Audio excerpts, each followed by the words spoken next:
Сайн байцгаана уу? Эцэгчүүдэд хүргэдэг видео зөвлөмжийн маань энэ удаагийн дугаар эхлэхэд бэлэн боллоо. Өнөөдрийнхээ дугаараар та бүхэндээ мэргэжил сонголтын талаар ярилцах байгаа. Эцэгчүүд маань хүүхдийнхээ мэргэжил сонголтын дээр юуг анхаарах хэрэгтэй, хэрхэн зөв чиглүүлэх юм гэдэг талаар зөвлөмж хүргэхээр бэлтгэлээ.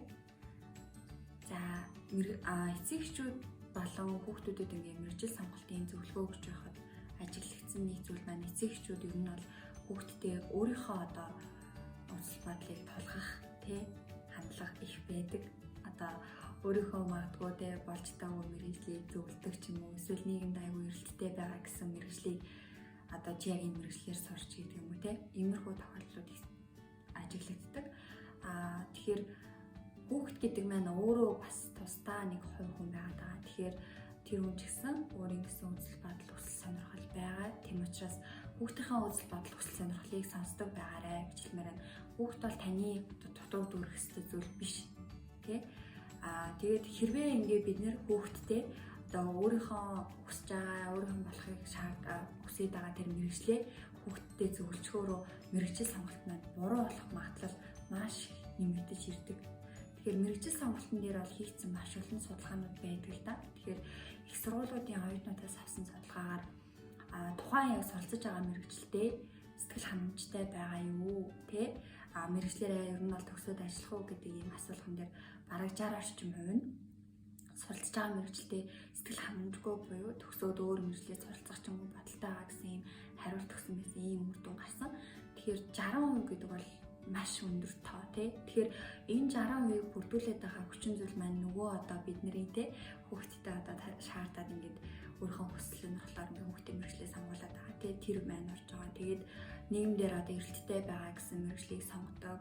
Эсвэл хүмүүсийн сайн гэж үзэж байгаа мэргэжлийг сонгох ч юм уу эдгээр хүчин зүйлүүдийн нөлөөгөөр мэргэжлээ сонгох юм бол буруу байх магадaltaй гэж хэлгээд байна л да. Тэгэхээр хэрхэн хүүхдээ зөв сонгоход нь чиглүүлж туслах юм бэ? Мэргэжил сонголтын яаж зөв хийх юм бэ гэдэг дээр хэд хэдэн алхам зөвлөмжийг бэлтгэсэн байгаа.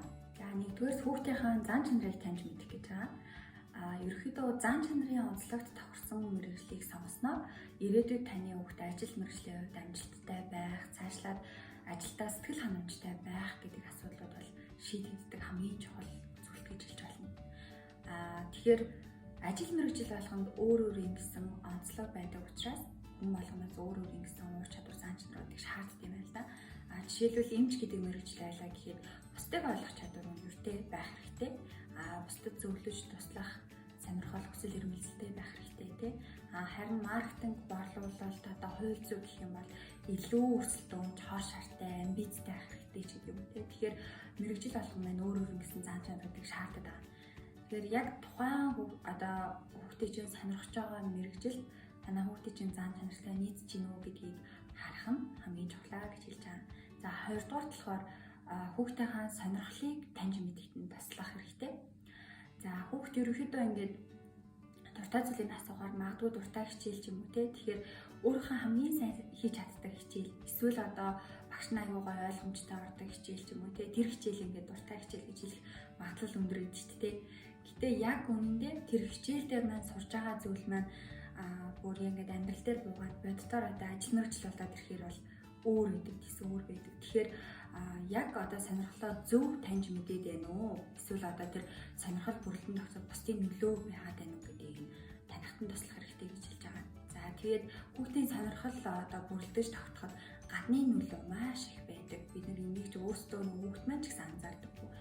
Найз нөхдийн зөвлөгөө эсвэл багшийн зөвлөгөө, мэдээлэл, сургалт за бүр үзсэн кино хүртэл ингээд сонирхлыг бүрэлдэхүүн тогтоход нөлөөлж идэг. Тэгэхээр хүүхд маань энэ гадны нөлөөнд автахгүйгээр яг өөрийнхөө сонирхол хүсэл эрмэлзлээ олоход нь туслах хэрэгтэй. За энэ дээр туслахад нь ямар алхмуудыг хийхийг зөвлөдөг вэ гэхээр нэгдүгээр бол та хүүхдээ тухайн сонирхоод байгаа мэргэжлийг нь өөрөөр нь маш сайн судлуулах хэрэгтэй. Тухайн мэргэжил нь яг дотроо ямар салбартай юм ямар ур чадварыг шаарддаг гэдгийг судлуулах хэрэгтэй.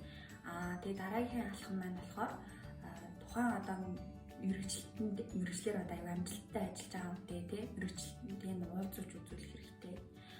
Тэгээ мэдээж хэрэг бас тухайн мэрэгчлэлтэй холбоотой ном зохиолуудыг уншуулах хэрэгтэй тий.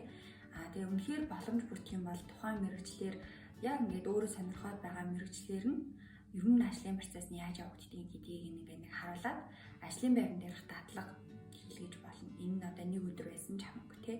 За энэ алхмуудыг яагаад хийлгээд байгаа юм бэ гэхээр нөгөө хүүхэд маань өөрөө тэрийг ингэж судалж өөрөө боддоор хийж мэдэрч үр дүнг нь харж тий хаснараа энэнд үнэхээр би сонирхол байна уугүй гэдгийг ойлгож таниулахад туслах гэдэг гэсэн. Тэгэхээр эдгээр алхмууд маань маш чухал байдаг мэргэжил сонголт нь. За 3 дугаар болохоор мэргэжлийн хүнээс зөвлөгөө авах байж болно. За яг ингээд нөгөө зан чанарыг тодорхойлох, сонирхлоо тодорхойлох хэрэгтэй гэдээ яриад байгаа тий. За энэ бүгдийн маань яг боддоор тодорхойлоход танд хүндрэлтэй байгаа бол одоо яг ийм сэтгэл зүйн одоо үнэлгээ тест өгөөд тий зан чанар сонирхлыг тодорхойлох тест үнэлгээ өгөөд мэргэжлийн хүнээс нэм зөвлөмж авч болно. За энэ нь бол бидний нөгөө нэг мэргэжил сонголтонд хийх гээд байгаа алхмуудын маань илүү хэлбэрчилж өгөх тий цаг хугацаа хэмнэх илүү эрсдэлгүй зөв шийдвэрийг гаргахад туслах юм бичлэг байгаа. За дөрөвдүгээрт мэдээлэл шүүлтүүртэй хандах гэж байгаа.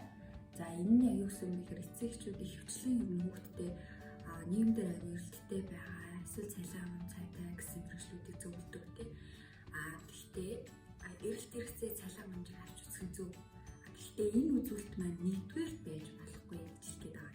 Хамгийн чухал нь бид нар хүүхдийн зан чанарын онцлог тий хүсэл сонирхлыг авч үзэх хэрэгтэй.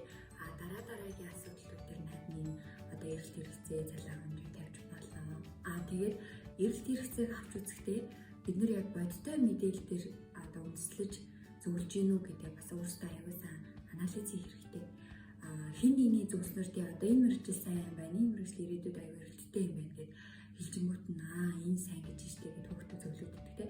Гэхдээ яг үүндээ тэр гаргаж ирсэн мэдээлэл маань зүгээр л зөвхөн тэр хүний үзэл баримтлал юм уу эсвэл яг олон улсын судлаачдын одоо тогтоосноор тий тэгж үнэлээд байгаа юм уу гэдгийг өөрөө бас тодорхой хэмжээнд анализ хийж тий хүмүүсний үндсэн дээр хүүхдэд зөвлөх хэрэгтэй гэж хэлээд байна. За ерөнхийдөө бол мэргэжил сонголт гэдэг бол хүүхдийн өөрийнх нь сонголт. Тийм учраас та хүүхдийн сонголтыг хүндэтгээрэй, сонголтоо тулахдаг биш, хүүхдийн сонголтыг дэмждэг те мэргэжил сонголтын зөв чиглүүлдэг туслагч дэмжигч нь байгаарай гэж хэлмээр байна. За өнөөдрийн зөвлөмж маань энэ төрөйд өндөрлөж байна. Дараагийн дугаараар дахин уулзлаа. Түр баяртай.